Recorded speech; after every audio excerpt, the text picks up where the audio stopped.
Hello, listeners, and welcome to a special WrestleMagic branded nostalgia episode here on the WWE podcast. A decade in review covering the first decade of the 21st century. I'm here with my partner, Michael Gross. As you know, it's me, Rocky T, and we are just going to dive right in. Michael, I know you had something that you want to share with us before we get into our topic, which I'll get more in depth in a second. But first, say hello to everybody and tell us what's on your mind. Hey folks, I hope you're rocking and rolling and having a good time out there. My nickname's the gardener. I spend all day in the garden. I have the worst farmer's tan. Actually, I should say the worst farmer's sunburn in the world for here in Louisville. If you put butter on my shoulder blades right now, it would melt and we could have a nice steak. But I want to talk about something real quick. Usually at the end of the episodes, we talk about a book or a movie or something that we can reference to make people's lives better. Okay. And Yeah. I want to recommend a book to a lot of people out there. I want you to know that no matter what your worst day in life is, that is somebody else's best day. So the book I want to recommend is A Man's Search for Meaning by Viktor Frankl. And here's a couple reasons why. One, I'm Jewish. Two, it's about a Nazi Holocaust survivor. Three, you don't know what the power of life is until you can save someone's or help somebody's. And suggesting this book to the woman I love is what got the woman I love to start talking to me, and that's how Jennifer and I fell in love. This book is one of the most powerful pieces I've ever seen in my life or read in my life, and actually have intertwined in my life to say, wow, like this is a real memoir of a man put in a concentration camp and refused to go on a death march because he was a doctor and said these are his patients, and he'd rather die with his patients than die walking to death. And by that, he saved a lot of lives. And by that, he saved a lot of souls, and he felt his true meaning in life. Now, I know that's a weird way to start out a wrestling podcast, but folks, you need to understand something. You need to go out there and reach out to somebody. I know I sound like Dusty Rhodes on that right now, but the fact is, life is beautiful. Now, Rocky knows this. A lot of people don't know this, but I've been going through a lot of counseling myself for a lot of trauma and things that I've had in my past. And it's okay.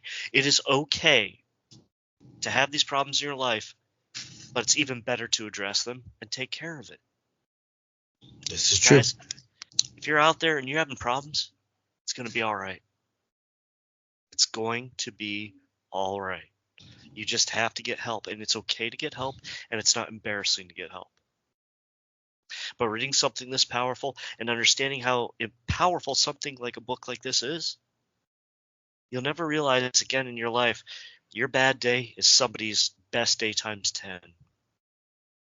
Now, with that being said, Rocky, how you been, buddy?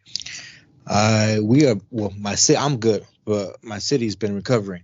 We had a tornado come through here all over town, and it tore up the upper north side, northwest side of town. We're still about 250,000 people without power. Jeez. We were lucky. Me and Mr. Rocket T were very lucky out here on the southeast side of town, on the outskirts of town. I'm about 25 minutes from downtown, and we lost power for like a minute. Right. I still don't have any hot water, but we have running water, so we're very thankful. But a lot of people, my job got shut down for 2 days without power. So mainly all of downtown was, out for the whole weekend. And there's still a chunk of downtown that's out. Just I don't know, over a dozen blocks that are still without power, and we're hearing that a lot of people in like the Spring area, way up north, they may be without power for a few months because of some of the sources that were torn down over there. So we are in a recovery mode, big time. How's Mama T doing? Very well. We just day by day, schooling, working, and making the best of everything, man. Like we're in a better place than we've ever been, and we're growing. We just keep on growing, man. This collection, we're growing. Our school's growing, work, everything, client base. It's been really good for us. Is it okay if I call her Mama T? Because I don't have a mom anymore, so I need one. Yeah, she's it's a day by day process really with her. So, but so far so good. But let's go ahead and get into why we're here. Real quick, the short answer: when did you start listening to the podcast? So I got turned on to WWEpodcast.com probably around 2018. Honestly, my Twitter feed, Matt had put up that he needed people to write articles for the website, and I think I've told people the story, but it's a real quick, brief story. I started writing some articles for him. The first one I wrote was on Lars Sullivan, and he thought it was brilliant. And then I said, if I can get you an article that gets over 1,000 views, can I be on the show? And he was like, sure, try. And the next one I did was on UK wrestling. And that was close to 2019. And we got 1,700 views on that. Nice. I marketed it all over. And I had so many views. It was unreal. And so the next thing I know, Matt was like, okay, all right. Like, we'll work with you. So, and then he took a risk on me, which was really awesome. And so that's how I got turned on to it. What about you, buddy?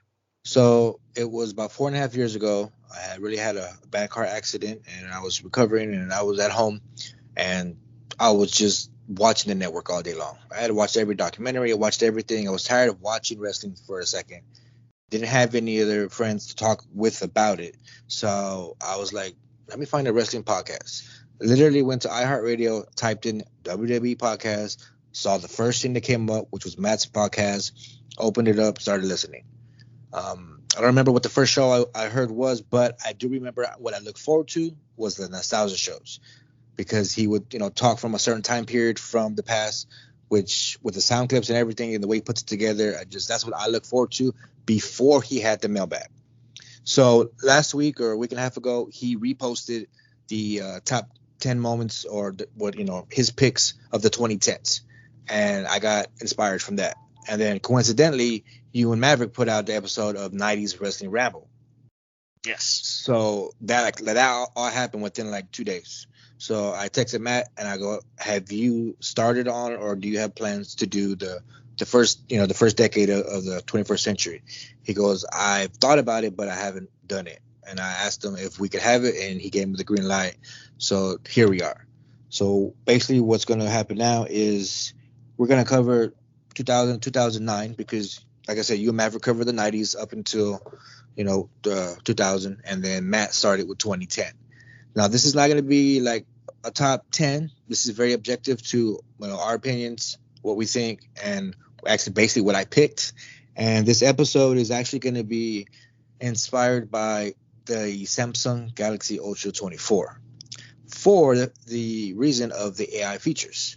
So instead of asking you or anybody, hey, what was your top moments of the first 10 years of the 21st century, or going on YouTube and looking at top 10 lists, I opened up Chat GPT, the AI app, and asked it, what are the most significant events year by year?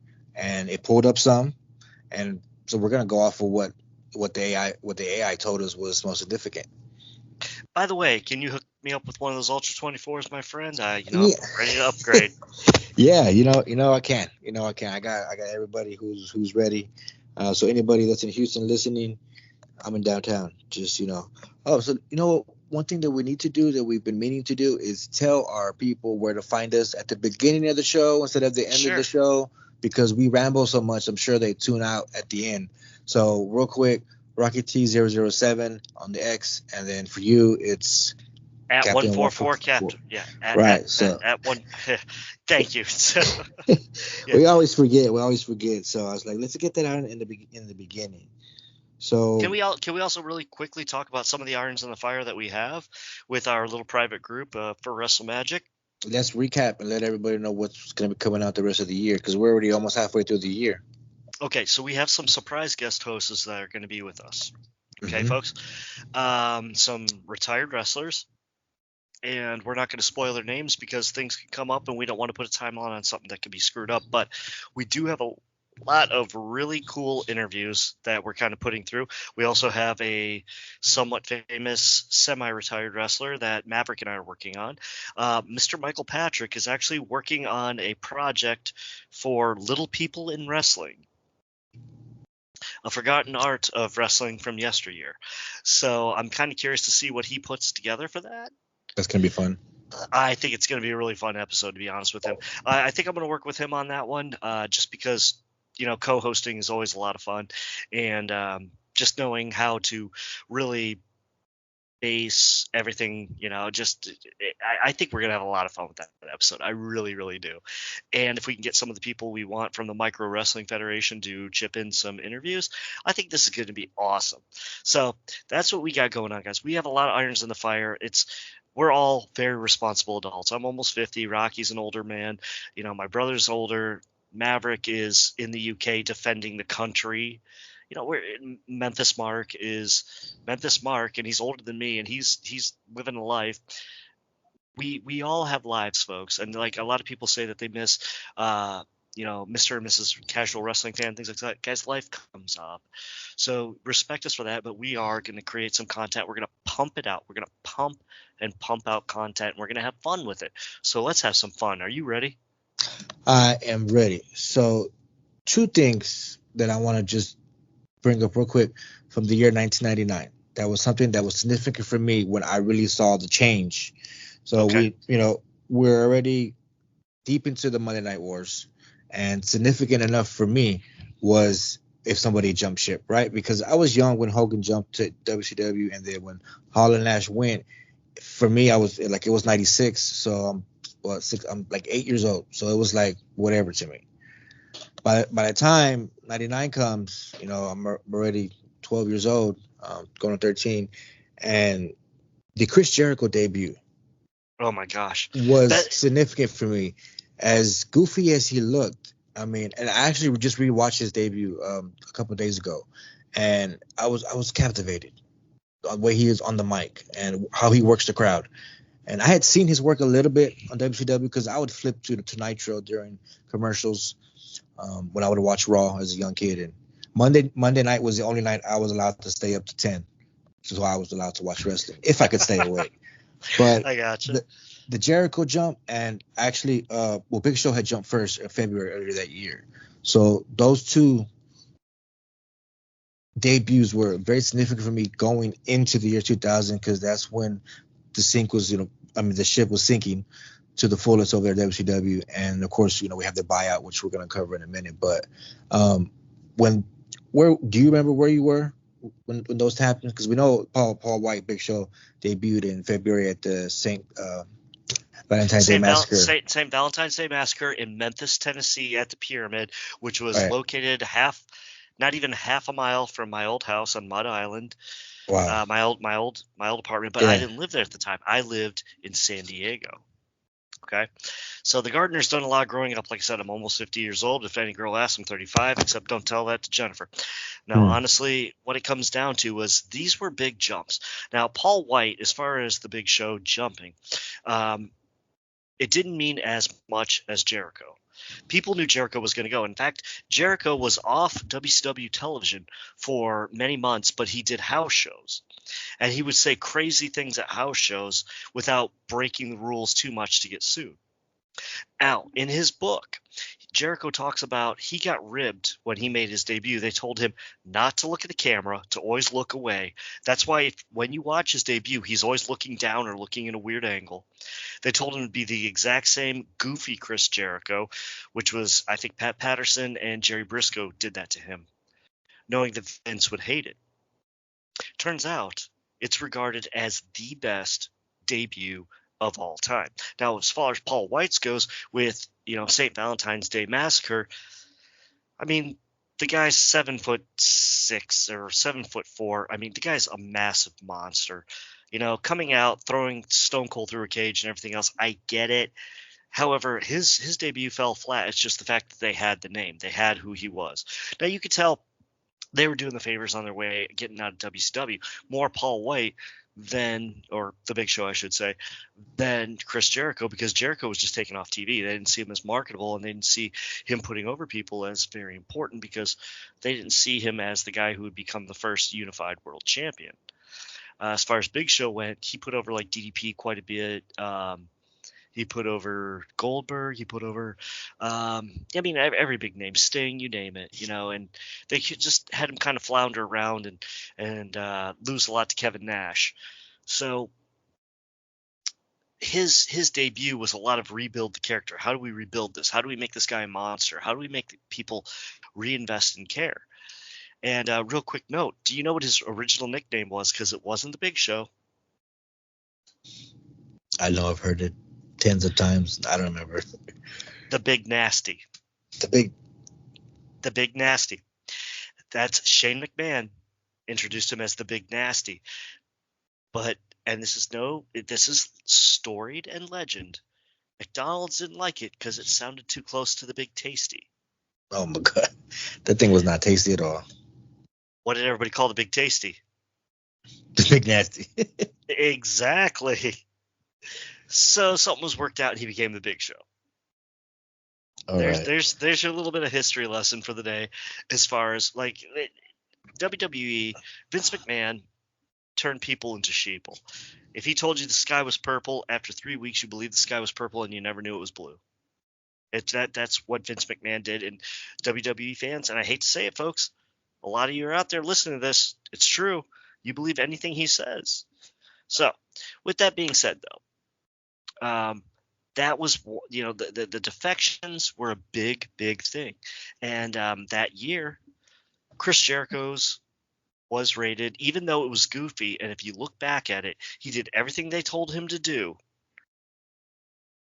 He has the best debut of all time. Yeah, it was great. So moving on to 2000, a few things happened there. And again, we're asking ChatGPT what's most significant, and I'm going based off some of my memory as well. A few things happened. We had the first ever 4-way elimination match for the WWE title at WrestleMania 2000, or also known as WrestleMania 16. First time that's happened. TNA was founded. Mick Foley retires for the first time. But going back to the debuts, what was another significance in it, when I knew WWE or WWF was winning or going to win the Monday Night Wars, because by that time I understood what was going on, is when the Radicals debuted. Oh my! Chris Benoit, Eddie Guerrero, Perry Saturn, and Dean Malenko. When I saw those four gentlemen sitting in the audience, that was the marker for me when I knew it's a matter of time before the WWE is just done, right? So I know that was significant for you as well, because you watched a lot more WCW than I did.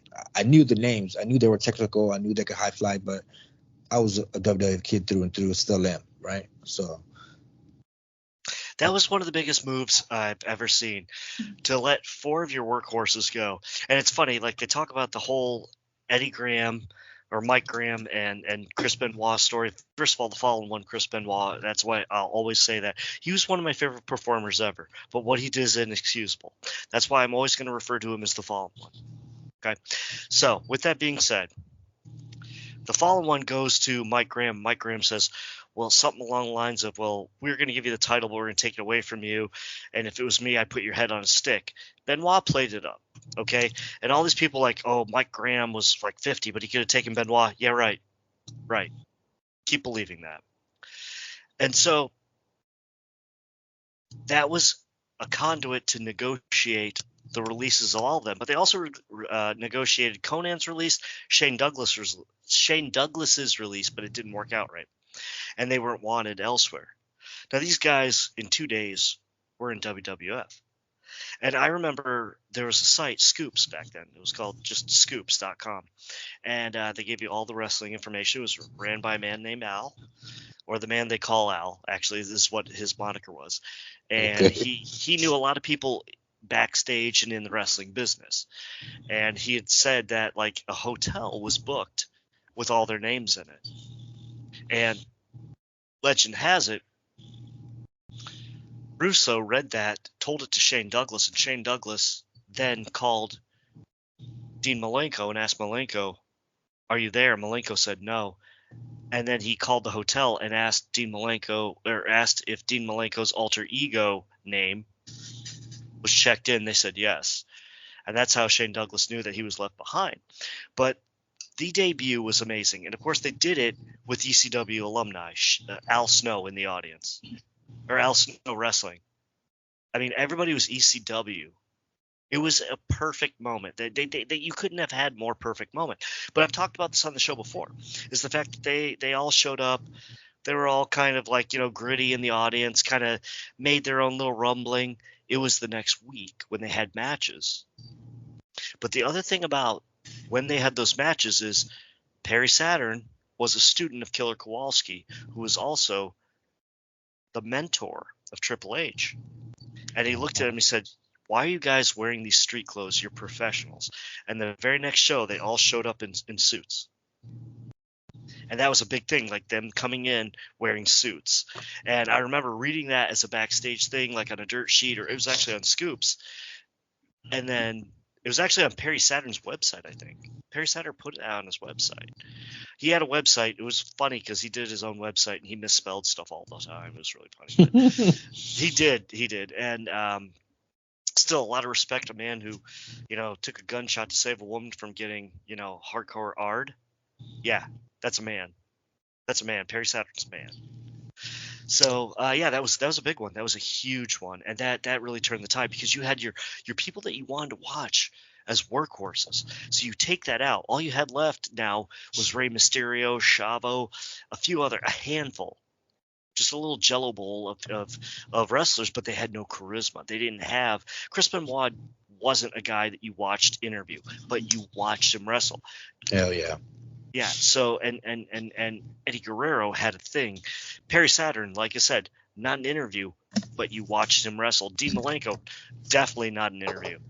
But my God, could they wrestle? And if they wrestled each other, you got some of the best matches. It left you with – basically, the only person holding together the mid card like glue was Steve Regal, William Regal, as you know him now, who is an amazing wrestler, and that was it. And when you rob people of the actual wrestling and you had nothing but talking and goofiness, WCW was on the downfall. They sure were on the downfall, and leading into the year 2001, at the beginning of the year. The most significant thing that happened then, the month, was Stone Cold winning the Rumble for the third time. The only man to win it 3 times, heads to WrestleMania 17 and 01. And the Austin heel turn is what is even more significant about that night and beginning of that year of April. So he wins the Rumble. It goes on. He does, has stated it in the Stone Cold Broken Skulls that he's regretted doing it. He wished he never did. He felt like he lost time doing that character. We did get some good stuff with Angle, some comedy stuff was great, but I guess it held us over. Where were you? How do you feel about that when that happened?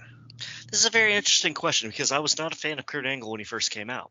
Okay, but about this time, I started realizing this guy could work, and what I've always been a big detractor for is anybody who gets the mega push right out the gate, and anybody it seems that comes up from NXT is like unbeatable, and finally they get beat. Kurt Angle had like a huge unbeatable streak, but if you look at his first few matches, they were sloppy. He got better every time he stepped in that ring. He got better. Please, Kurt, if you're listening, this is a lot of a compliment coming to you, but I got to talk to you about the way you came up. It was just the fact that when he started, they just gave him this unbeaten streak against people like D'Lo Brown, who was doing great in the ring and had charisma, and he was really building a different heat. He went from channel changing heat to you wanted to see him get his ass beat, but every time he stepped in the ring, he got that much better, and you're like, damn. And after a while, you're like, this guy's really good. And then after a while, you're like, this guy's really, really good. Then after a while, you're like, he can talk too.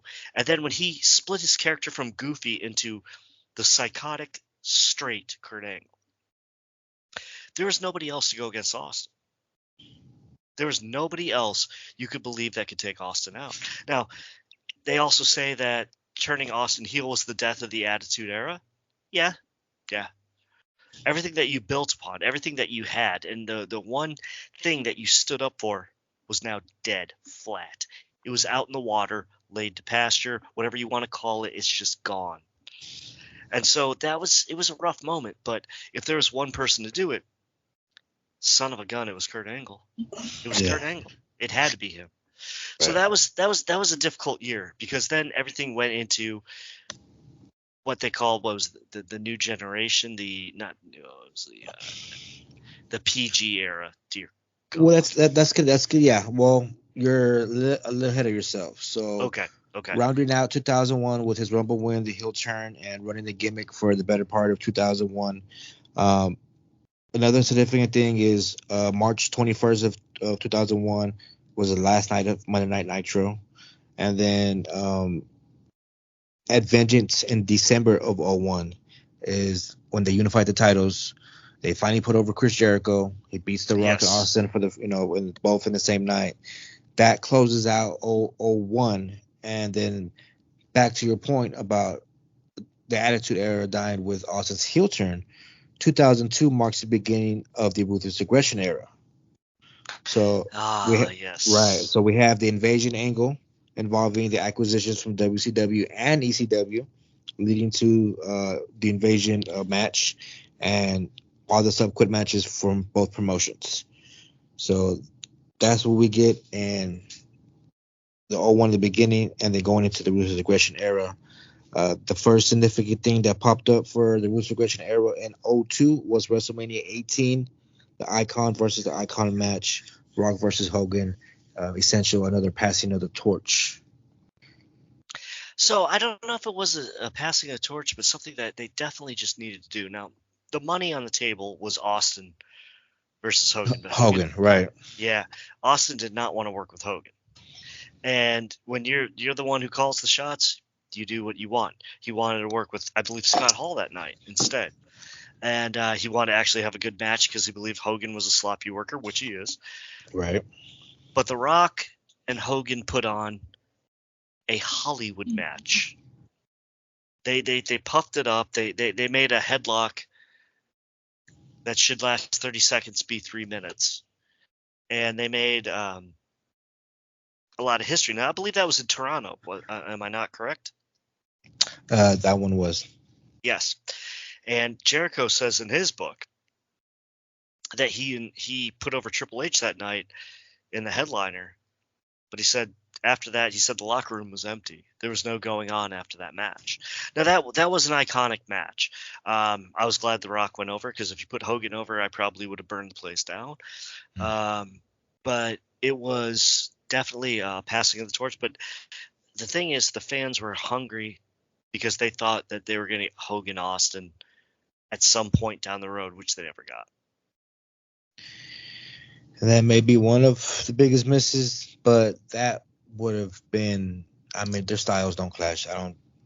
And with Hogan being, creative control or not wanting to put guys over, he didn't want to put over Shawn Michaels. There's many guys he didn't want to put over, which he should have.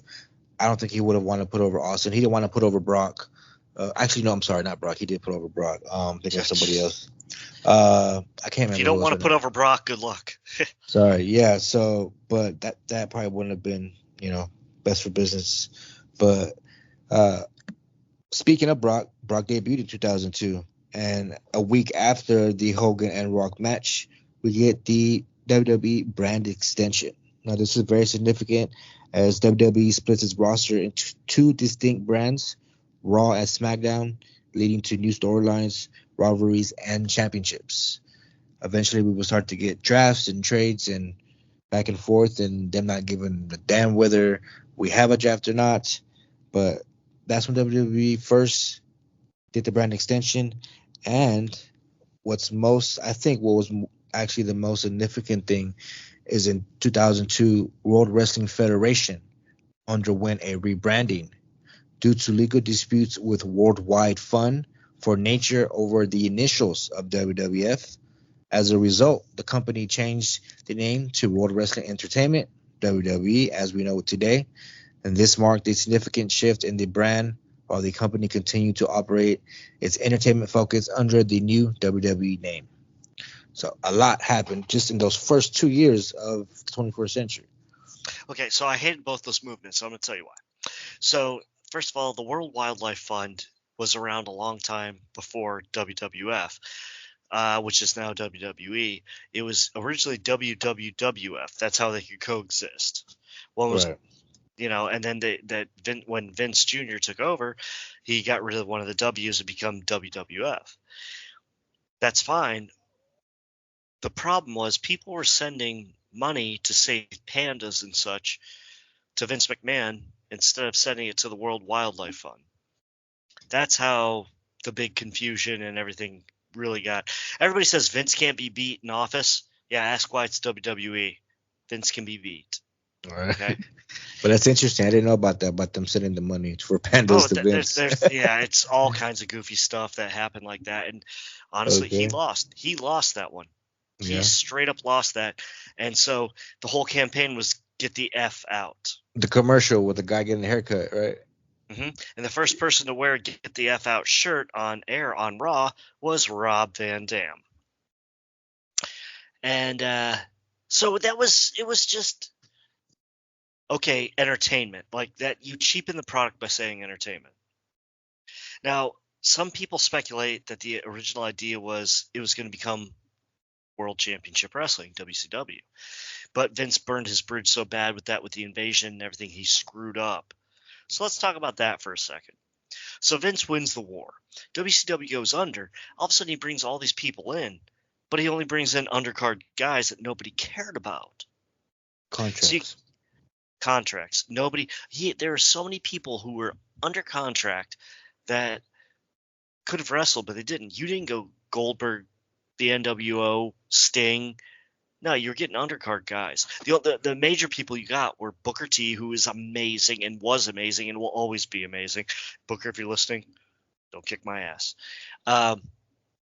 Lance Storm, who's amazing. Mike Awesome, who's amazing. But people didn't care about names like that. Booker was the only name they really had. DDP came in later, which he was a hit and miss kind of guy because he was so old. And that's nothing against him. Once again, DDP, don't kick my ass. But you had some people came over that were marquee names, but most of it wasn't.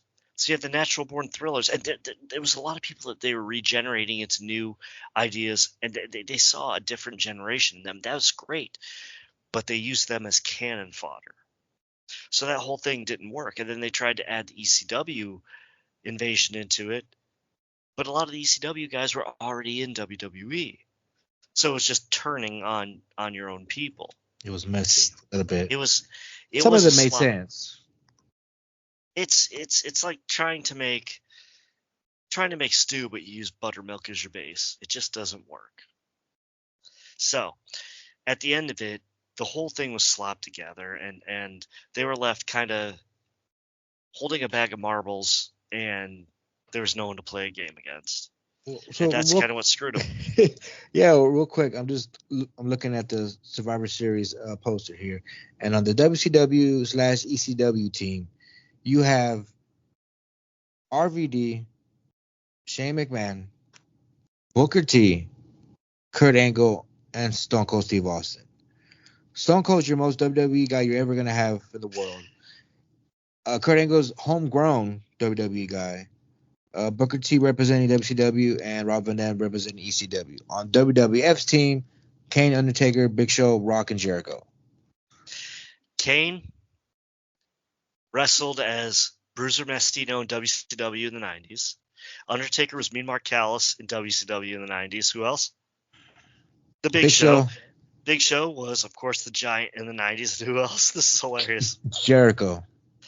Who came from WCW? So, The Rock is the only one. It makes sense. Well, at the time, it made sense for me. I was like, Jericho and Big Show should turn on WWF and join the WCW, and then you have Kurt and Austin on the WWF team. You would have thought that way, but it was bad booking, it was sloppy writing. Me being slightly behind Jim Cornette as #1 podcaster for wrestling in Louisville. By a smidge. By a smidge. Ladies and gentlemen, it's by a smidge.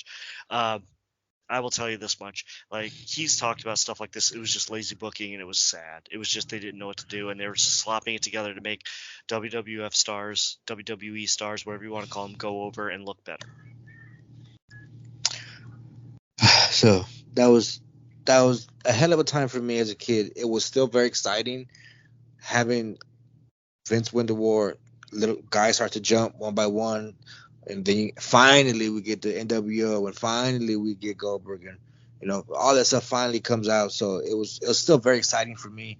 Something I thought I would never see. But moving on towards the end of the year 2002, we would have the debut of the Elimination Chamber.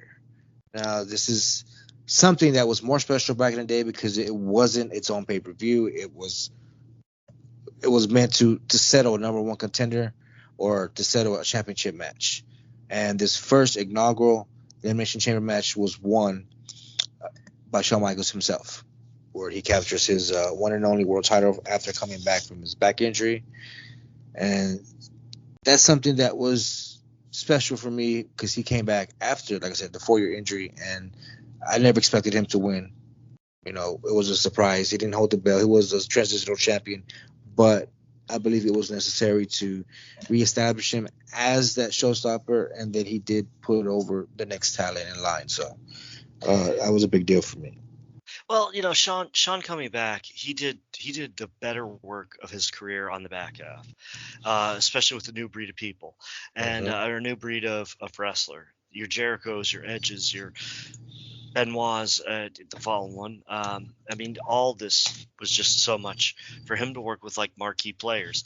Also, I think people knew at this point, hey, Sean, you're 180 pounds. If you smart off to me, I'll smack the hell out of you, and I don't care who the hell you think you are backstage. I mean, Triple H still had a lot in it. His best friend, still had a lot of power, but he knew he'd get his booty whipped if he got into it. So, he was he was eating a little bit more humble pie. Now, Elimination Chamber is one of my least favorite matches of all time. And I'm going to tell you why. Because it's too gimmicky. It's too much technology and goofiness. I remember the person who introduced the match was Eric Bischoff.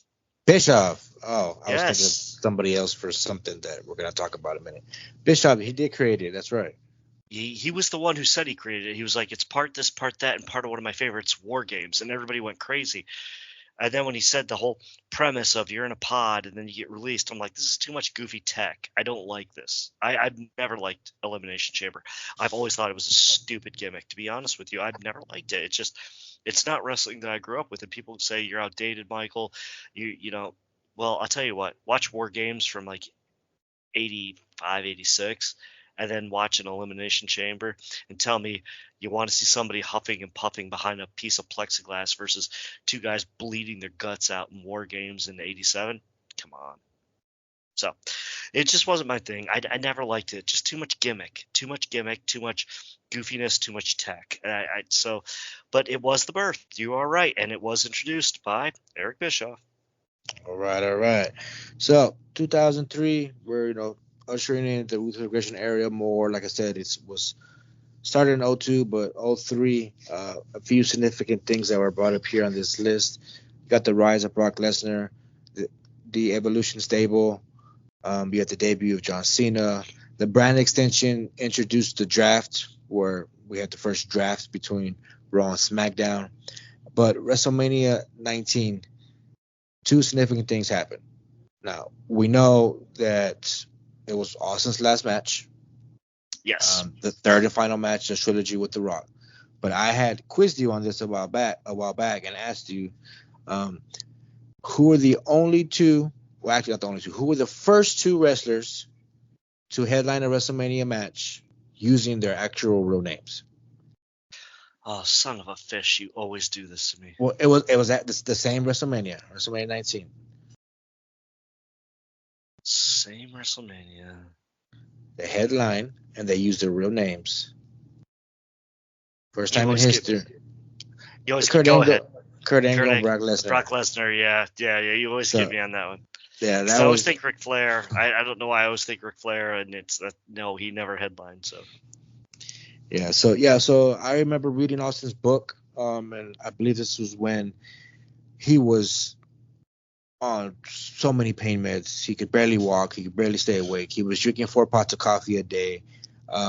He was fainting, and he couldn't function without the caffeine and the pills. And he was at the hospital the night before Mania, and he was still, going through the match in his head, and just literally did not know if he was going to make it to Mania that day. And it was close. Like we've as fans, if you didn't read the book, because I don't think he's ever talked about it. He may have, but I remember reading it, and as fans, we don't know how close we were to not getting that match. Like he literally went out there and put everything left in the tank for that last match to put over The Rock and to say goodbye. Like it was hard for him. It's really interesting that he did it for The Rock, but not Triple H. Just a little side note for people, because Triple H's Golden Shovel is going to come out here soon within the next couple of years that we're talking about. So, my friend, keep leading. So let's see, where was I here? Let's jump up to. Let's go ahead and get to 2004. 2004. The return of Goldberg, something that not everything on this list is going to be great. The return of Goldberg was fun for the first spear for me. After that, I never liked the guy. I never liked his style, his in-ring. He's not safe worker. You got the rise of Randy Orton in 2004. And John Cena.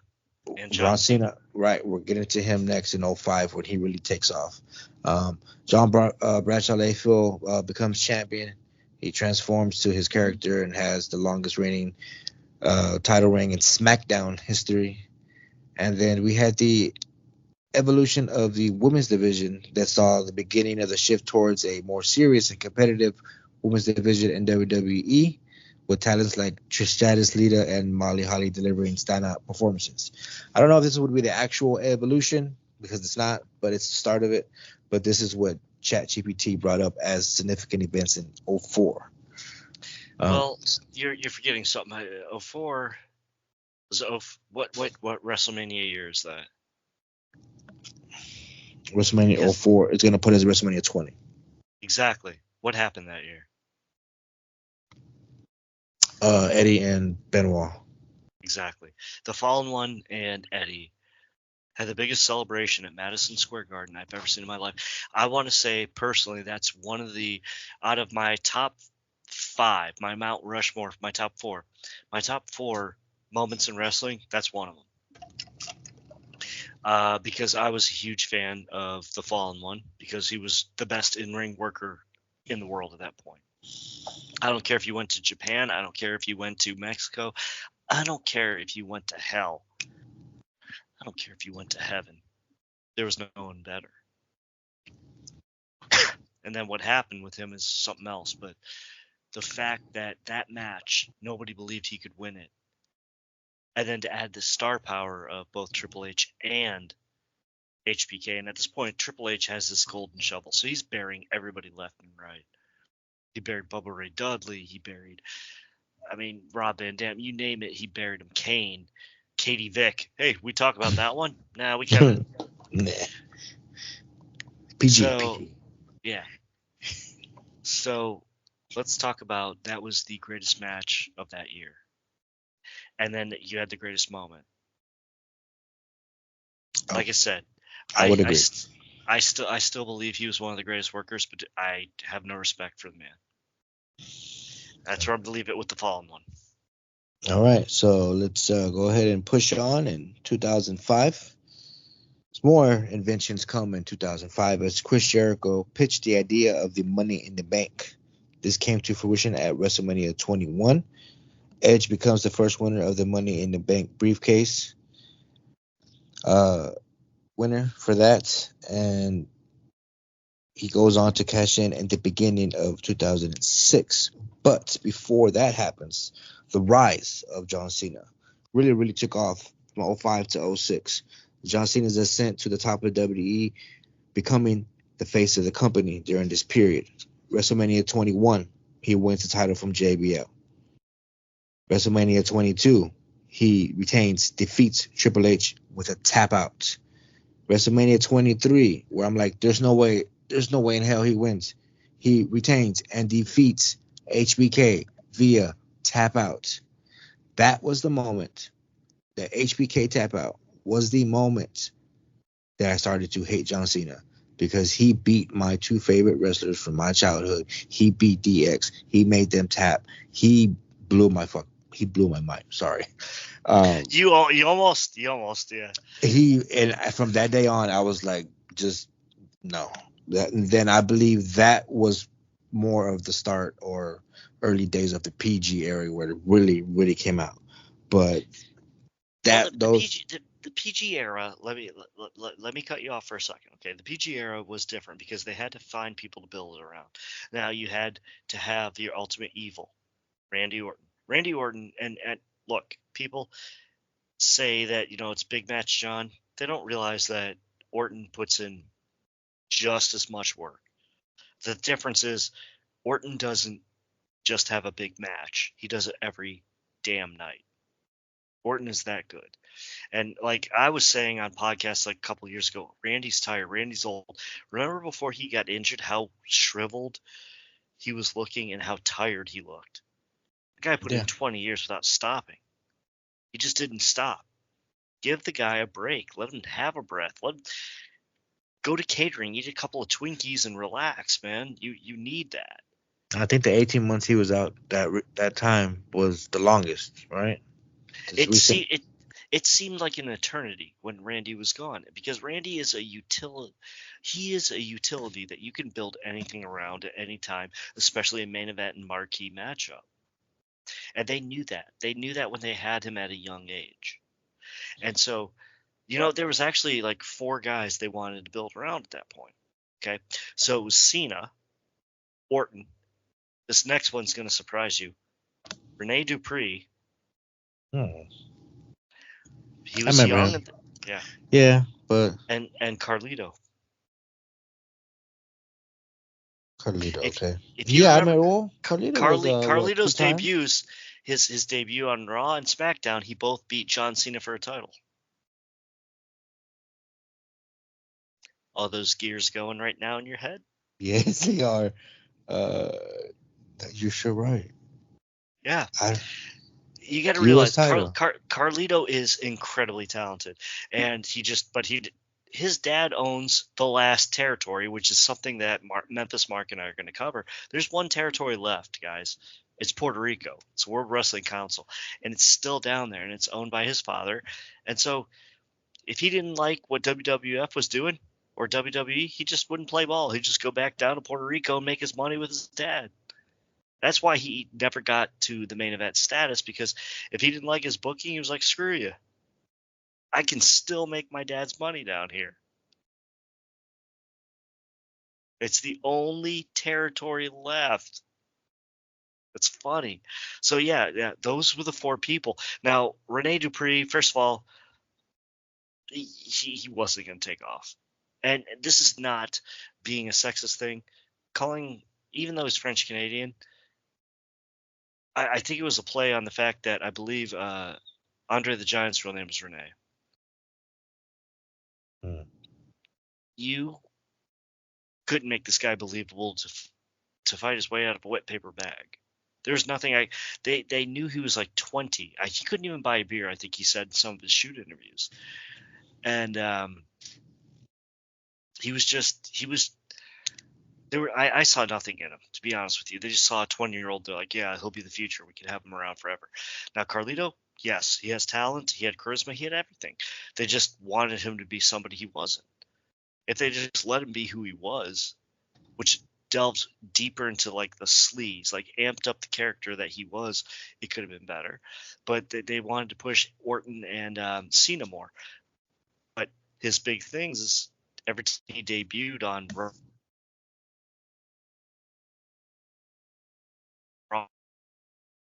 And here's another funny thing.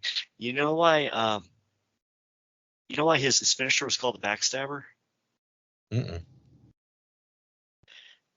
Because Bruiser Brody, when he got murdered in his father's promotion down in World Wrestling Council. No way. In Puerto Rico. He was stabbed. He stabbed in the back, yeah. And then remember they brought in I can't remember his bodyguard that was there for one match. And his bodyguard, they had created an angle where he had stabbed Cena in a nightclub. Go back and look at it. It's very interesting. They were revisiting the Bruiser Brody thing. And that was to help get more heat down to World Wrestling Canada. It was still hot down there. Yeah, some of those things I might miss because this was the year of my senior year. This is my senior year, high school there, so we're talking about. So I might have missed some of these, but I didn't know that. That's very interesting. I will check that out. Jesus, that was the guy, Jesus, and he wore like goofy ass Dayglow clothes and everything else, and it was very stereotypical and very racist, to be honest with you. And that guy lasted for that pay-per-view, and then he jobbed to Cena and he was out. But it was trying to reinvent the Bruiser Brody angle or trying to refresh it so they could simulcast it down into Puerto Rico and get some refreshed eyes on that. So there's your history lesson for the day. Who's next? What's up?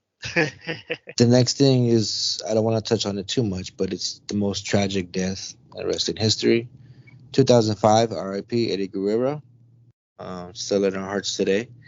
I think everybody has said more than enough about how they feel about him. All we can do is just keep remembering him. But moving on into 2006, this was my graduation year. So still being a closeted wrestling fan in my high school years, significant things that were brought up here is like I just mentioned, you had the Cena match with Triple H where he made him tap. Rey Mysterio wins his first world title. ECW One Night Stand 2006 brought together the former ECW stars for a nostalgic and hardcore night of wrestling. The return of D-Generation X is formed in 2006, and Edge establishes himself with his world heavyweight title reign in 2006 to solidify him as a top heel in WWE. So 2006 was, I think we're, like I said, really pushing into the PG, out of the Ruthless Aggression into the PG.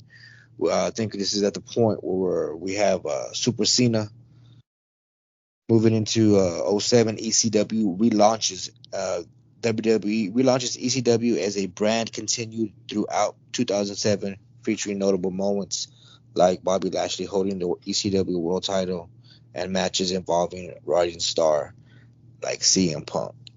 What did you think about the ECW rebirth with that big gold title? You had champions like Matt Hardy, Mark Henry, CM Punk's first title, John Morrison. You know, these were your top champions with that rebirth. What did you think about that relaunch? Garbage. Absolute garbage. I mean, anybody who saw ECW knew what ECW was and knew what ECW stood for. Knew that the WWE ECW was just an excuse to bury people or to basically just hopefully see if somebody was doing something, because there was no NXT back then. First of all, I don't like the term brand. So let's start there. When they started the brand extension, what's a brand? I want you to define a brand to me. Tell me, is WWE a brand? Yes. So is Raw a brand? Raw's a brand. SmackDown's a brand. It's a show. NXT's no, it's a brand. A show. No, it's a show. Who do their paychecks come from? Same company, so they're not brands. TKO Holdings. They're people who work. Exactly. They're the same people who work for the same company. I hate this whole brand, like the 2 world champion thing. Come on, man. That was the lamest thing, and we dusted over that in the early 2000s. But I have to get this off my chest. The first draft was, as I think Lord Alfred Hayes would say, a miscarriage of justice. It was garbage. It was garbage. And if you go back and you look, like, some of the people made sense. A lot of people, you're like, they wrestled? I didn't even know that was a person. It is Shies. That's German. You guys can look that up. And so for people to, like, they try to pretend it's 2 different companies, because once WCW folded, the whole idea is we'll compete against each other. And at first, well, I still don't believe in the brand How's it a brand? You change the color of the ropes and have a different sign. You're the same goddamn company. Yeah, Don't tell me you're a brand. It's what side you're representing. Like, what's Can you an show up example? anywhere you want? Yes, you can. It's not a brand. Well, back then you couldn't. Now you can. Back then, at least they gave us reasons why people were on the opposite show. But it's a brand. It's what you represent. Anything could be your brand. Right now, my brand is diet food and diet drinks because I'm changing my diet. So my brand is healthy stuff. My brand is That's not working your out. brand. That's your lifestyle, bro. Well, That's your lifestyle, bro. Don't. My Shine brand is shiner, WWE okay? Podcast. My brand is WrestleMagic. My brand is T-Mobile. Those are my brands. It's what I represent. Okay, I'll give you that. But like Nike's a brand, okay? Nike's a brand. Reebok is a different brand. So if Nike was presenting a show and Reebok was presenting a show, they are adversaries, and very much because they are separate companies and corporations. Okay, so I want you to think about that. Raw and Nitro, or Raw and SmackDown are the same damn company, same people, and they show up on the same shows. It's always been that way. There's no brand, okay? But the WWE universe is so big, it incorporates both brands. So the Raw is its own world, while SmackDown is its own world. You're within the WWE universe. Which brand are you on? And you float between brands if you're tag champions and whatnot. But it's okay. Neil deGrasse Tyson will tell you that we have an actual universe around us, okay, and that encompasses everything that is all in life and all things human and inhuman. However, there is no WWE universe. It is sheeple. The people. If Vince McMahon 5 years ago told you that Hulk Hogan could fart plastic, they would believe it. Just like there's a brand. Now, here's the reason why I believe it's the WWE universe, because us as wrestling fans live in our own world. Because we are different than other kinds of sports fans. We are in our own universe because there's so many rabbit holes of wrestling to go down between here and Japan and Canada and Britain and Raw and SmackDown, NXT, AEW, All Japan, Lucha Underground. There's so many rabbit holes that you can go into. That is what encompasses the WWE universe. It's all things wrestling. But WWE universe doesn't encompass all that. They only encompass what they could buy and manipulate. Vince McMahon could manipulate and what he could rewrite history on. There's no brand. It's a show. It's a show, ladies and gentlemen. It's a show. You can't have two champions. You cannot have two champions of the same company. Tell me if the UFC shows 2 pay-per-views in a month, do you have 2 world heavyweight champions? Ladies and gentlemen, point made. Thank you. But that's a different show. Sorry. It's a different brand. Real brand. So, all right, let's keep rocking and rolling. Okay, 2007. 2007. Benoit tragedy. Rise of CM Punk. We had the Great American Bash 07 marked Bobby Lashley's last match when he challenged John Cena for the WWE title. And I think this was the first time I really, really believed that John Cena was going to lose, because he was Super Cena at this time. And I'm like, I think Bobby's the one, right? There was only 2 guys besides HBK and Triple H I thought could beat Cena clean. That was Bobby Lashley and Umaga. But it never happened. Yeah. I loved Umaga. I did too. Umaga. The formation of the Nexus also happened in 2007. I'm sorry, go ahead more about Umaga. Well, here's my thing about Umaga. Like, they created this monster. First of all, it was 3-minute warning, and they were, Eric Bischoff's people. They punished Rosie. Then Jamal becomes Umaga. And it's like, I don't understand why they punished one and promoted the other. Usually the Samoans are always like blessed. But I'll tell you what, that year, like Umaga, I had fun watching him. I loved everything he did. And folks, when Jacob Fatu comes in, you're going to see the next version of Umaga. You're going to see a destroyer. That's what Jacob Fatu does. Also, I want to say real quick, so that was the death of the Fallen One. So I'm going to tell you about that day. So that day, like I said, he was probably at that point my favorite wrestler in the world. And I know this is really bad to say because I know people are like, well, what he did. I said performer, wrestler. Favorite wrestler, not favorite person. Right. Exactly. So, my best friend Miguel, he's in Ohio. I'm living in Memphis at the time. And I'm walking by the TV and I look up and I see WWE and I was like, oh, okay. And when I work, if you work in a restaurant or nightclub environment, you have TVs, but you have no sound. You just have like closed caption on because you're going to have music and everything else. I remember looking up and it says, Chris Benoit, da, da, da, da, da. And I was like, I got to text Miguel. And I seriously pulled out my phone. There's a text from Miguel and it said, Benoit's dead. I'm so depressed. Because we both thought he was the best of the best. And it's just one of those things. It's just one of those things where it's like, man, how did this have to happen? And like his match with CM Punk that never happened probably would have been. Yeah.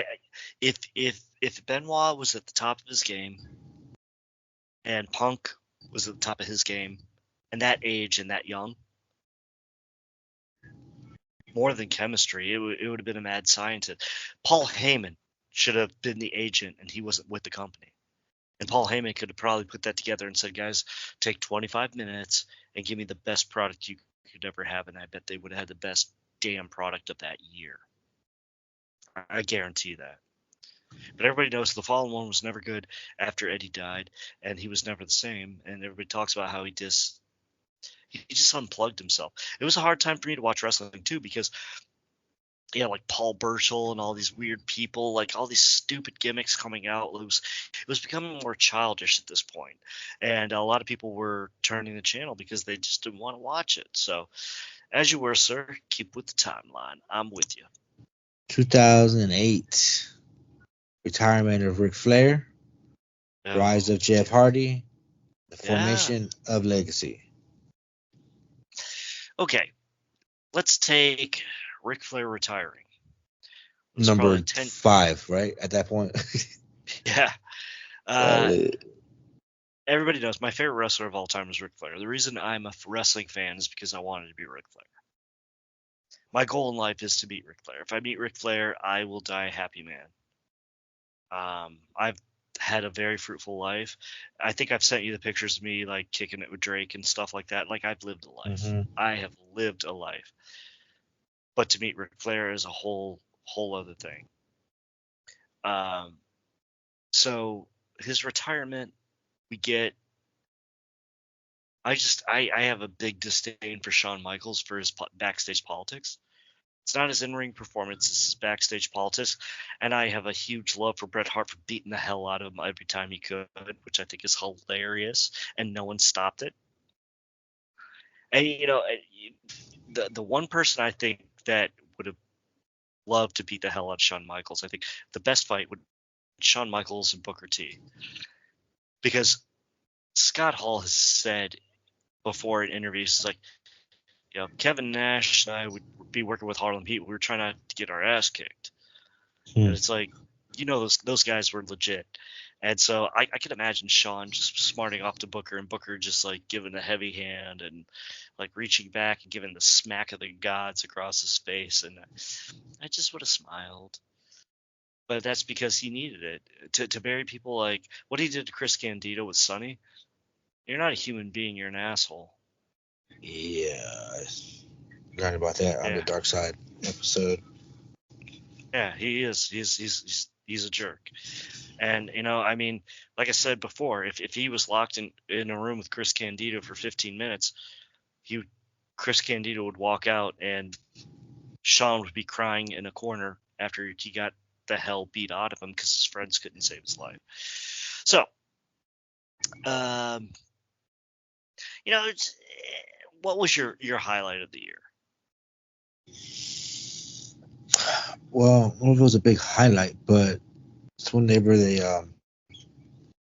2008 is whenever they took down the SmackDown Fist. Thank God, Jesus Lord. You didn't like it? It was cool, and in the beginning, but yeah. Do you remember when Heidenreich sat on it and did poetry? Yeah, it was bad. Okay, so let me tell you my Heidenreich story. My friend Steve, he used to run Hustler Hollywood down in New Orleans. And Heidenreich came in there all the time.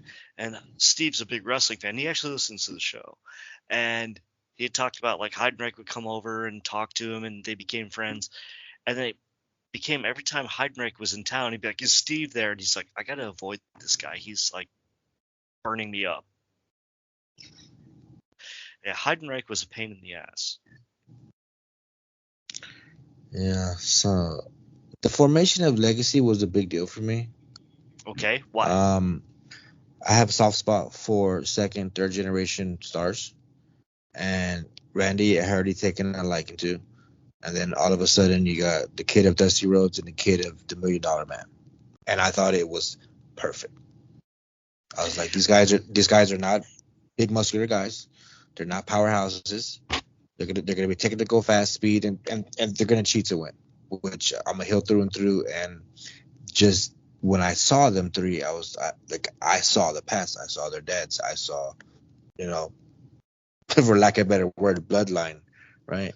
And for me, just any second generation star, I give them a little bit more credit because they do have to live up to a name, and yeah, they get a voucher to get in the door, but they still have to prove themselves. So anybody who was able to prove themselves and last as long as they did, it just made them that more of a star to me because they were also carrying on the legacy of the family. What about Manu? Manu. He was the Lost Tongan that was part of Legacy for like a month, and then they fired him. Oh, yeah. Then they also had Domino for like a brief bit, right? Or they were introducing him. Snuka's kid, yeah. Yeah. He might have been part of. I can't remember. Honestly, at that point, wrestling was so bad it was hard for me to watch, and I was working at the jazz club where I'd work till 5 a.m. And guys, like seriously, please don't ever do that to yourself. And so I'd watch it without sound on in my billiards hall, which was above the jazz club, with my boy Sean Boyce, love you Sean, and I didn't really know what was going on, but Manu was part. It was for a period of time, yeah. Yeah. He was a blip on the map, and but when I saw Legacy, I saw Randy Orton, and honestly, I didn't think much of Cody, and I knew DiBiase wasn't going to last, so I just saw basically, it's the idea, Randy and friends. Yeah, but the idea of it was just, it was a great concept. It could have been great, but right? If you don't boil it out in 8 months, then it could be great. You have 3 kids of literally wrestling legends, Hall of Famers. Exactly. That's those stories should write themselves. Anything they did or do. I mean, yeah, they grabbed some gold here and there. One thing that kind of ticked me off is they never all held gold at the same time. Either Randy was champion or they were tag champs, but I don't think ever all at the same time. That's what that one still eats at me a little bit. But they screwed the pooch on that one. Yeah. So man, what can you do? So let's get going here. We got a few more things we're gonna go ahead and get through. Just like I said, this is just top things that's coming up. I'm searching. I did a lot of research. I have a lot of notes here, but there's a few years that I missed, so I'm literally typing here, seeing what pops up. The most significant thing for me for the year 2009 was WrestleMania 25. Number 1, it was in Houston, Texas. Number 2, I was there. And number 3, It's arguably and said to be one of the greatest matches of all time in WrestleMania history or in wrestling history, period. And that's HBK versus Taker, Light versus the Darkness. This one, I was sitting stage left, right? So I was to the left of the stage. I could see I could see the wrestlers walking from the back entrance through Gorilla into the stage, right? Because the stage was so big.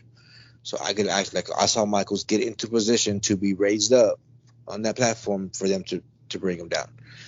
So that one was special for me. It was the 25th anniversary of WrestleMania. So significantly enough compared to other WrestleManias, WrestleMania 17 was also regarded as one of the best WrestleManias of all time, which I was also at.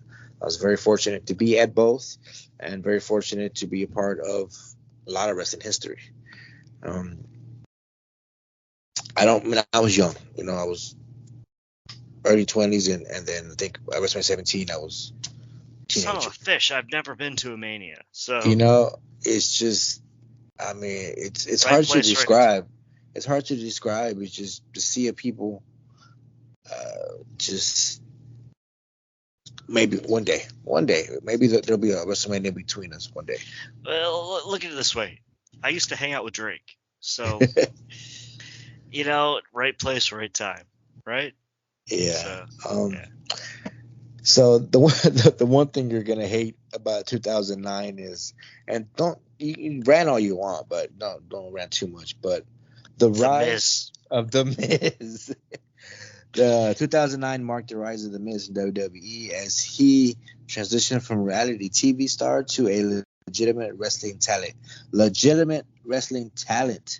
Eventually becoming a top superstar and a multi-time champion and the first two-time Grand Slam champion.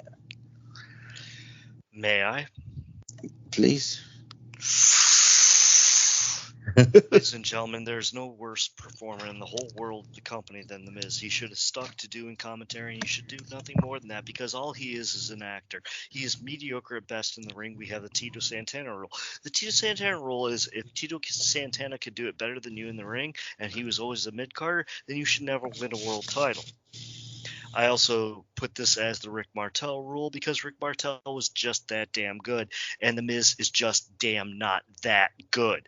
Now, a waste of a skin human being like The Miz was blessed to main event WrestleMania when a talent like CM Punk was not. I want to tell you folks that if you're a fan of The Miz, you are legally special. You need to talk to your doctors. You need to go to a learning center because, oh, yeah, he's great behind the mic. That's because he's an actor, idiot. Idiot. And his wrestling, please. You have the second weakest finisher because the big ending with Big E is the first. That is the weakest. I know you felt that way about me. It is the weakest finisher. Miz, if you're listening to me, I will take a grievance with you. At 144 Captain on X, I don't like you. You suck. You've sucked since the day you were born. Explain his longevity. Because he had Vince McMahon was stupid. He saw, okay, I could tie this into roll. Why did we have all these celebrity matches from before? And why did we have the same year what is, I guess, noted as the guest host era? WWE introduced a concept of guest hosts from Monday Night Raw in 2009, bringing in celebrities and personalities to add a unique dynamic to the show and create entertainment moments for the fans. They did such great things for ratings as they brought the Muppets in and they had them talk to Sheamus, who's the other talent vacuum that they put in at this point. And they talked to the Muppets like they were real people.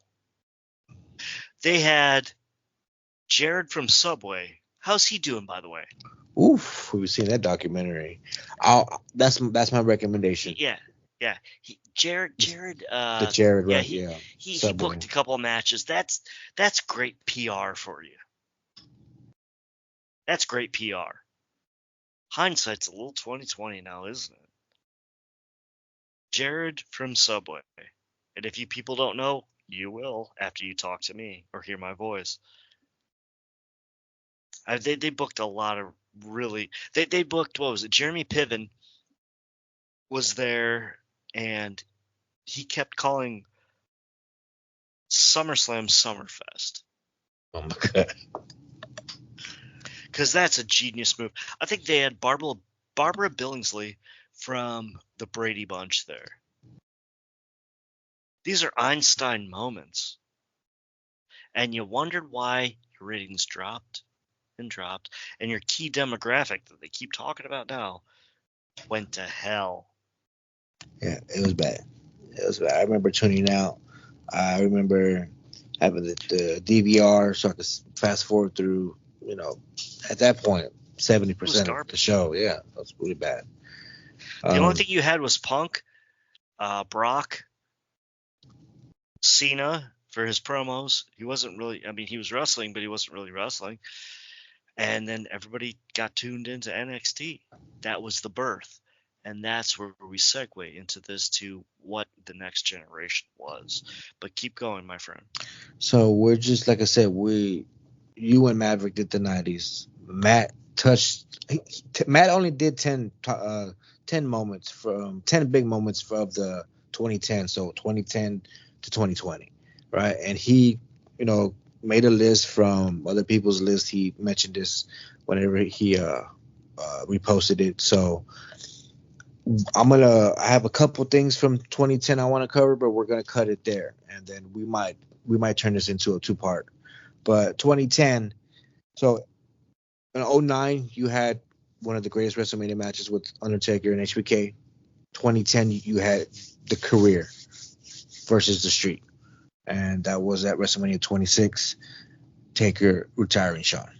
That was a very big, significant moment. I believe it was done very well.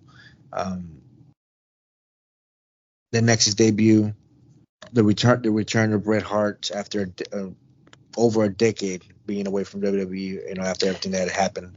The Nexus. Let's talk about that. Yeah. Complete.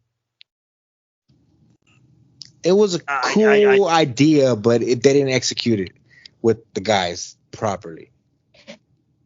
That was my takeaway. Wade Barrett should have been a lot more than what he was. And 5-time Intercontinental Champion. That doesn't matter. Okay. Wade Barrett should have been a world champion. Cena and Orton buried them for some reason. And Daniel Bryan broke through the, or Bryan Danielson, his real name, he broke through the glass ceiling. But look at all the rest of those flags. There was nothing that came out of there. And, everybody, like Skip Sheffield turning to Ryback, the clumsiest special need wrestler who injured people and had nothing more than 4 moves. There was nothing in that. It was a good idea on paper, but look where they all turned out. There's a reason why they all turned out the way they did. Yeah, no megastar from there. I guess if you just Bray, Daniel Bryan and Bray. Yeah, that's it. So I remember watching that, and it didn't captivate me. It didn't captivate me as much as like the NWO taking over shows, like the first or second show NWO did before it became like passe. But I was like, besides Bryan Danielson choking a guy with a cord and getting fired for it, and being the only good. He and Wade Barrett were the only people who really had talent in that group. Now people say Heath Slater. Yeah, well, Heath Slater went on to do many jobs. Heath Slater wasn't a bad guy. I could never take him seriously because of that. And nobody else. Everybody fizzled. Then Ryback came in. And everybody's like, oh, God, he's awesome. My friend Sean Boyce, I love this guy. I mentioned him earlier today. Sean was like, he's going to be the next thing. And I looked at him, I said, he's nothing but fodder. And he looked at me, he's like, what? I was like, just trust me. said he's nothing but fodder. I could always predict, like the same thing when Rusev, before his Miro, Rusev came out. I was like, they're just gonna build him so he could be fed to Cena, and he's like, no. I was like, trust me. Yep, it happened. It's just one of those things you can feel, and like, I don't know. So the Nexus did nothing for me. It was, everybody talks about how it was a wasted angle, but I mean, the biggest person out of that got wasted was probably PJ Black. He was, the Darewolf, whatever you want to call him these days. He was probably the only person who had a super amount of talent, but got nothing in return. Everybody else just floundered in mediocrity, except for, Well, bouncing off the Nexus, who didn't have a lot of great come out of that group. Another group formed and broke out onto the scene, the Rise of the Shield. Now that's a horse of a different color. It is. And so that was significant of 2010. And to round out and to close the show, and not to piggyback too much because Matt did cover it, but 2010 was the Summer of Punk. The pipe bomb. Summer of Punk was what rejuvenated my love in wrestling. And it's not just because we look alike. Very alike. Like uncanny.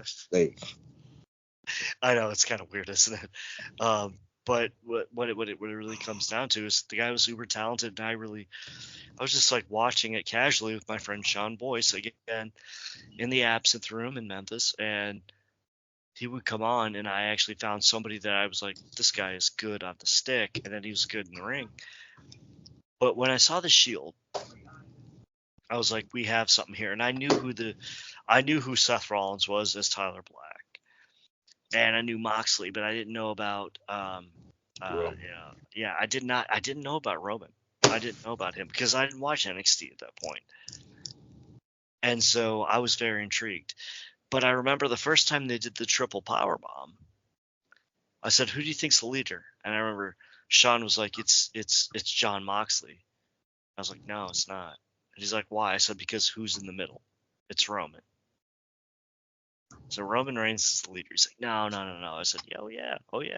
I said, that's why he's in the middle. Not just because he's the strongest and he's the one who's going to do the powerbomb. He's the focus. He's the biggest. I said, but the Dean Ambrose character, I said, is going to be big. But no one could deny Seth was the worker. He was the workhorse. He was the workhorse of that team. So, yeah, that was the 2010s, 2010.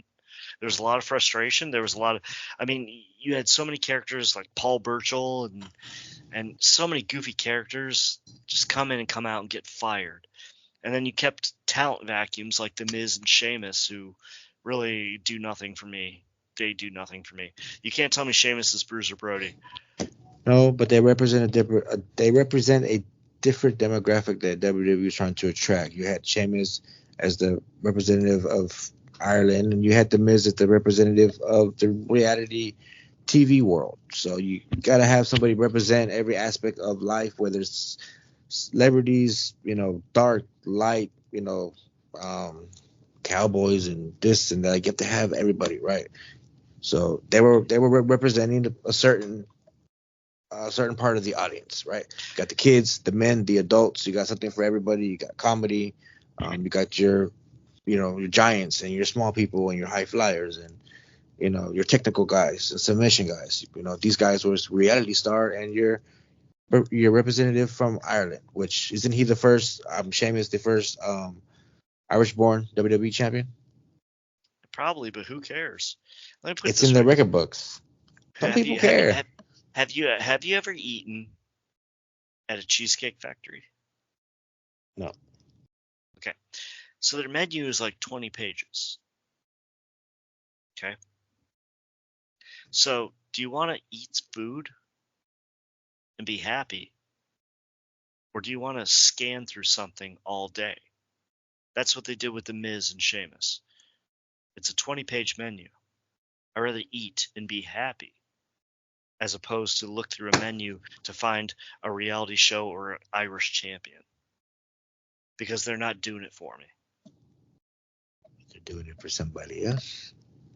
Yeah, those people suck. Hey, there's a reason I'm a heel. There's a reason I'm a heel. Well, it's I think, and this might not be the right term for it, but the Miz effect is what we're getting now with Logan Paul. You got a big celebrity outside who can Logan Paul has talent. There's a difference. Logan Paul is legitimately tough. Do you think Miz? Okay. Do you think the Miz could win a boxing match against any jobber? No. Seriously. I don't think he can do that. But I think he did enough. Do you think you could beat the Miz in a boxing match? I think I can. Exactly. But the point is, he headlined WrestleMania. But he brought eyeballs, a different part of the world's eyeballs to the product, and he never made the company look bad. He's been a team player. He can kind of plug. A team player that goes away for the rest of his life. Well, and he's also helped WWE break out into the reality TV world with his successful show, Ms. and Mrs. So he's done his part to help the company grow into other industries and beyond. But I've got something to say. I'm a wrestling fan. I want to watch wrestling. I don't care about reality TV. Well, this is World Wrestling Entertainment. Yeah, well, the E needs to go. Which is all encompassed in the WWE universe. It's garbage. It's trash. It's pants. Your trash is somebody else's treasure. Hey, I mean, my trash. Yeah, I wouldn't root through my trash. But no, seriously, I mean, I just, please, Miz, if you're listening, go away. Take Sheamus with you. I'm trying to think who else needs to get in the car and drive off the planet, but let's save it for the next one, buddy. We got to get out of here. It's been a blast. It's been too long since it's just been me and you. But obviously, just life's going on. We do got a pay-per-view coming up, King and Queen of the Ring. Real quick prediction. Gunther. Do you think the gimmick's going to fit him well? I think it's just a holding pattern for him to not have him in the title picture yet until later in the year. But I think it'll be something nice, I guess just for him. I think he will re-legitimize the King of the Ring moniker like he did with the Intercontinental title. But to make the King of the Ring significant again, you have to have somebody, like they say, the man makes the title, not the other way around. I think Gunther will make the crown. As long as he doesn't do the British accent, which I doubt he will. He's no longer the ring general. He's the ring king. And he's going to come out and he's going to put on the best matches. He's going to put on the best. Like, seriously, this guy, I don't know what we have to do to put the world title on him. I think all we have to do is wait a little bit longer. The guy was UK champion for over 800 days. Intercontinental champion for over 600 days. Do you know how many days he had as Intercontinental? 666. Yeah. I know, Satan. So, I mean, he's been a champion for just probably more days than not in his career. Once they finally put the strap on him, I believe he'll, I don't know if he's going to be breaking records, but by that time, the dude might be full face. Who knows? But I was thinking about that too. Like, if he does a babyface turn. I think it's going to be organic, though. An organic babyface. Fans want it versus him pandering because I love the way he talks trash to the crowd still. It's amazing. Like, it's subtle. Yes. Very and subtle. I am the biggest. I still call him Walter Gunther fan. I mean, he has something that is intangible, and I really believe that he's going to be like their next really, really big breakthrough guy. And you could talk about pushing Roman. Roman is past putting a title on him. Now he's bigger than a title. Roman's going to work programs with people for feuds and anger. Like, they're building the whole the whole bloodline versus bloodline, and that's going to be really big. So go with that, and go with that civil war, But Gunther Walter is going to be something that transcends that. He's going to be a world champion. And I will not be surprised if they put him over Brock Lesnar if they bring Brock Lesnar back. But if all the allegations against Brock Lesnar is true, I don't want Brock Lesnar back. So the only person they could put him over at this point is Cena or The Rock to really get that super rub. But at this point, he's unstoppable. He is a machine. Man, I was watching him 10 years ago, and I'm not trying to brag. It just, you watch these people come up, and you're like, this guy's going to be amazing. Like, the person I think they missed the boat on, honestly, is Apollo Crews. Apollo Crews is the most multi-talented performer as Uhaa Nation, but as Apollo Crews, he's somebody completely different. He's not who he is. If they would just let him be himself, it'd be amazing.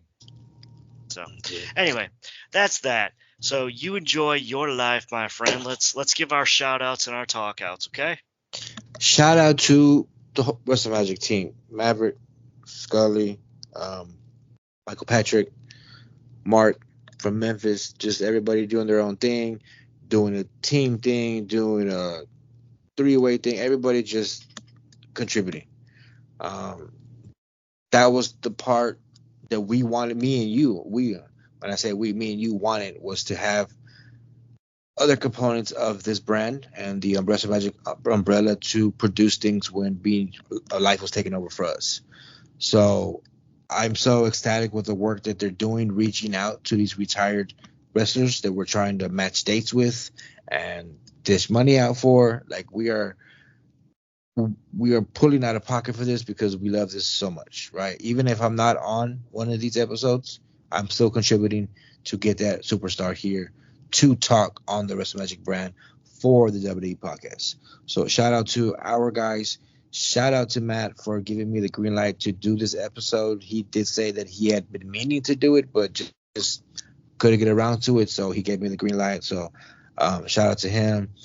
Michael Ritter on the SmackDown, Anthony D on the After Dark, What Happened to the AEW review, and shout out to you, Michael, for just getting here. I know we got a late start. We both got home late, but we made it happen like we always do. Well, here's my thing. Ladies and gentlemen, boys and girls, children of all ages, my name is Michael Gross, and I am your gardener. You can reach me at 144 Captain on X. And the fact is, I live for this. I live for gardening. I live for making my life better. I live for my incredibly beautiful girlfriend that I love named Jennifer. I live for helping Rocky produce and make these shows. Because Rocky and I do this for all of you. Rocky and I do this for all of you. And a shout out to Mrs. Rocky T, because Kim is an amazing human being. And I just want to also say, obviously a shout out to my girlfriend, Jennifer, who I love. And I'm not going to repeat that a zillion times. But I will say that what we do here with our team and everything else is try to create content so you can listen to it timelessly, so it's not dated. So what we're talking about, while it is dated, is not really dated. You can listen to it any day of the week. It's not like it's spoilers or anything like that. Rock and I have a lot of fun. We talk. He takes care of me and I take care of him. And we have a great team here. They're brewing up so much stuff. I mean, like I said, Michael Patrick's working on a very important little episode. And, we have some nostalgic wrestling members that are going to be on the show. And it's just, guys, it's like the absence of Mr. and Mrs. Casual Wrestling Fan. Life comes into it, but we will not give up. And I know that they'll be back. Everybody does not give up. Also, shout out to DJ Kuzmo, because let's call him out. You need to be on our show. We wrote a show for you. Get him. Last year we wrote the show for you around this time. It's been DJ over Kuzmo. A year, Kuzmo.